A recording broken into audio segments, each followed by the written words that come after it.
Hi guys, आज हम लोग पढ़ेंगे पैसिव वॉइस की अगली कड़ी में फ्यूचर टेंस का पैसिव वॉइस। अब तक आपने पढ़ा present indefinite, continuous, perfect tense का और पास्ट टेंस का भी आपने पैसिव वॉइस पढ़ लिया है। आज हम शुरू करते हैं फ्यूचर इंडेफिनिट का पैसिव वॉइस बनाने के लिए। तो गाइस देखेंगे, आपके हिंट के लिए मैंने लिखा हुआ है कैसे कैसे आप बनाते हैं, स्ट्रक्चर भी मैंने लिखा हुआ है। लेकिन इसमें जो मेन चीज़ है वो आपको ध्यान देना है कि अगर क्वेश्चन में विल दिया हुआ हो या शैल दिया हुआ हो, विल और शैल अगर क्वेश्चन में है यानी कि एक्टिव वॉइस में है, तो जब आप पैसिव वॉइस बनाएंगे तो हमेशा यह ध्यान देंगे कि आप पैसिव वॉइस बनाते समय विल या शैल के बाद बी को लगाना ज़रूरी है। विल या शैल के बाद बी को लगाना आप नहीं भूलेंगे। और उसके बाद जो रूल होता है, जैसे कि आपको पहले ऑब्जेक्ट लगाना है, उसके बाद में विल या शैल लगा कर जो भी आपको ऑब्जेक्ट के अनुसार रहेगा वो लगाएंगे, उसके बाद बी लगाएंगे और तब वर्ब का थर्ड फॉर्म बाई और सब्जेक्ट। ये तो है जैसे कि आपने पहले पढ़ा था मॉडल वर्ब का पैसिव वॉइस में। मैंने इसके पहले जब मॉडल वर्ब वाला पढ़ाया था तो आप उसमें देखे होंगे जिस तरह से मॉडल वर्ब का रूल था वही यहाँ पर रूल फॉलो किया जाए, क्योंकि मॉडल वर्ब पैसिव वॉइस में ये जो विल और शैल है यह भी एक मॉडल वर्ब ही है। तो जब मॉडल वर्ब है तो उसका जब पैसिव वॉइस बनाएंगे तो मॉडल वर्ब वाला ही फार्मूला फॉलो करेंगे, चाहे वो टेंस में ही क्यों ना हो। तो ये जो हम लोग बात करते हैं फ्यूचर इंडेफिनिट टेंस का, यह मॉडल वर्ब का ही टेंस ट्रांसलेशन होता है, पैसिव वॉइस होता है। देखेंगे स्ट्रक्चर स्टूडेंट्स। सबसे पहले ऑब्जेक्ट है, उसके बाद विल या शैल है और तब बी है और V3 plus by plus subject, जैसा कि और से पैसिव वॉइस में आप बनाते आए हैं वही यहाँ पर है, कुछ भी नया नहीं किया गया है। एग्जाम्पल देखेंगे, जैसे Rohit will like this pen. Question है Rohit will like this pen. जब आप बनाएंगे इसका तो this pen will be liked by Rohit. और कुछ भी नाम भी हो सकता है, जैसे रोहित की जगह पे होता he will like this pen, आप बनाते this pen will be liked by him. अच्छा, और अगर इसका नेगेटिव होता, अगर नेगेटिव हो जाता कि Rohit will not like this pen, तब तो कन्फ्यूज हो जाते हैं आप।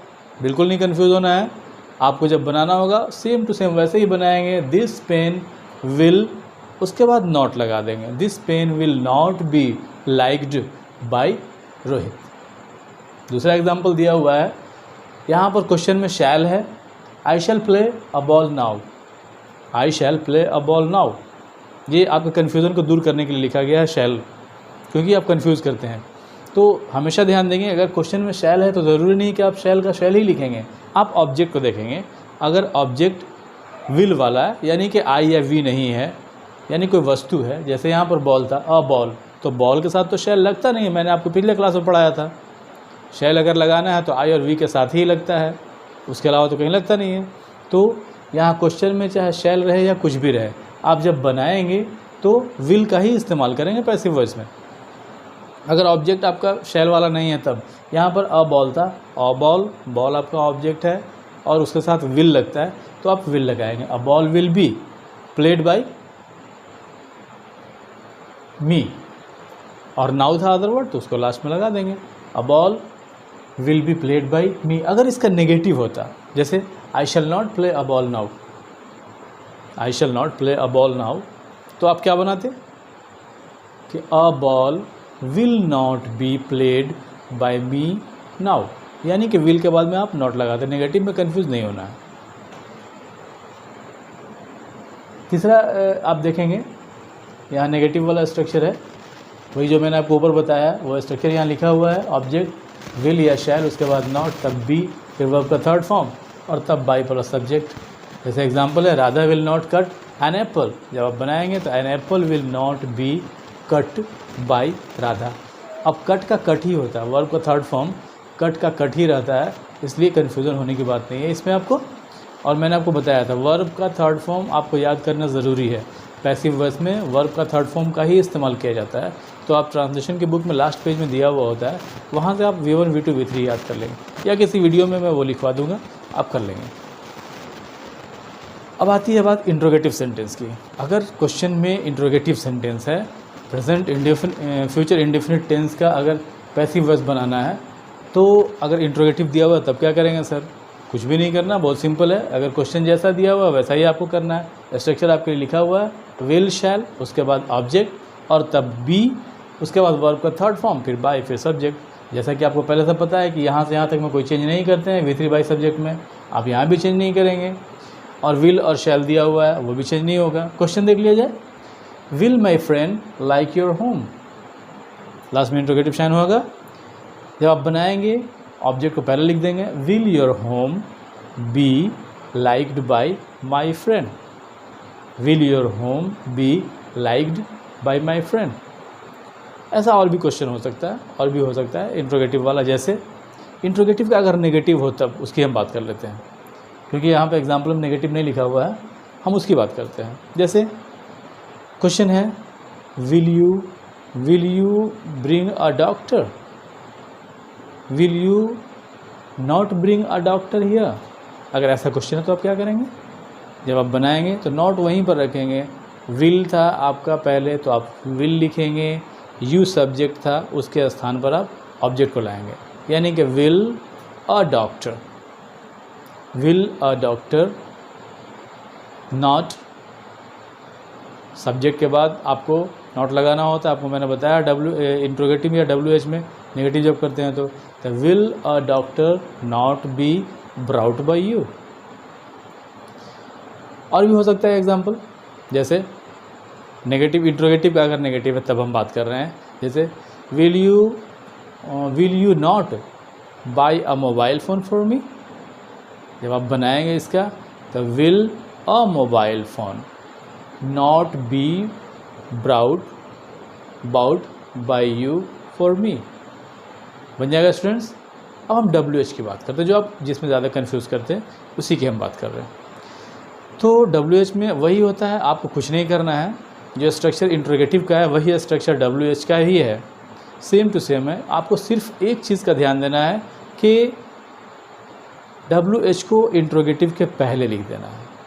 इंट्रोगेटिव सेंटेंस का जो स्ट्रक्चर उससे पहले आप WH के लिख देंगे और फिर आप पैसिव बना देंगे, सिंपली वैसे ही बनेगा।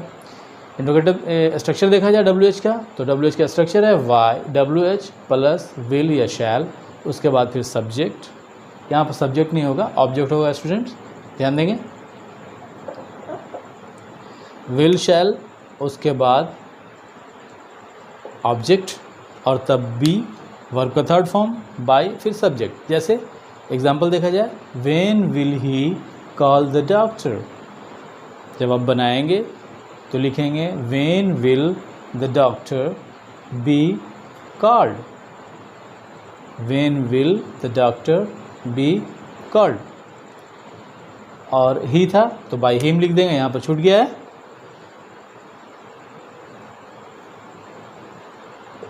लास्ट में क्वेश्चन मार्क देना ज़रूरी है जब आप बनाएंगे। तो when will the doctor be called by him. अगर इसका नेगेटिव होता, अगर लिखा होता कि when will he not call the doctor, अगर ऐसा होता students when will he not call the doctor, तब आप क्या करते, सिंपल था, व्हेन की जगह पर व्हेन लिखते, सिर्फ ही के जगह पर द डॉक्टर कर देते। When the doctor will not be called by him, बन जाता। अगला एग्जांपल देखेंगे, how will you kill that snake. आप जब बनाएंगे तो how will that snake be killed by you. अगर इसका नेगेटिव होता है स्टूडेंट्स तो कैसे बनाते, अगर क्वेश्चन होता है कि how will you not kill that snake, जब आप बनाते तो how will that snake not be killed by you. तो ये था स्टूडेंट्स फ्यूचर इंडेफिनिट टेंस का पैसिव वॉइस। अच्छा लगे तो लाइक कीजिएगा वीडियो को, सब्सक्राइब करना नहीं भूलेंगे और बेल आइकन को दबाना नहीं भूलेंगे ताकि हमारे नए नए वीडियोज़ आपको मिलते रहें। तो आज विदा लेते हैं स्टूडेंट्स, फिर कल हम मिलेंगे एक नए लेसन में। फ्यूचर इंडेफिनिट हो गया है, आपको कल हम लोग मिलेंगे फ्यूचर परफेक्ट में, क्योंकि फ्यूचर कंटिन्यूअस का पैसिव नहीं हम बनाते हैं, फ्यूचर परफेक्ट का हम बात करेंगे। तो कल अगले वीडियो के लिए हम मिलते हैं। अलविदा स्टूडेंट्स।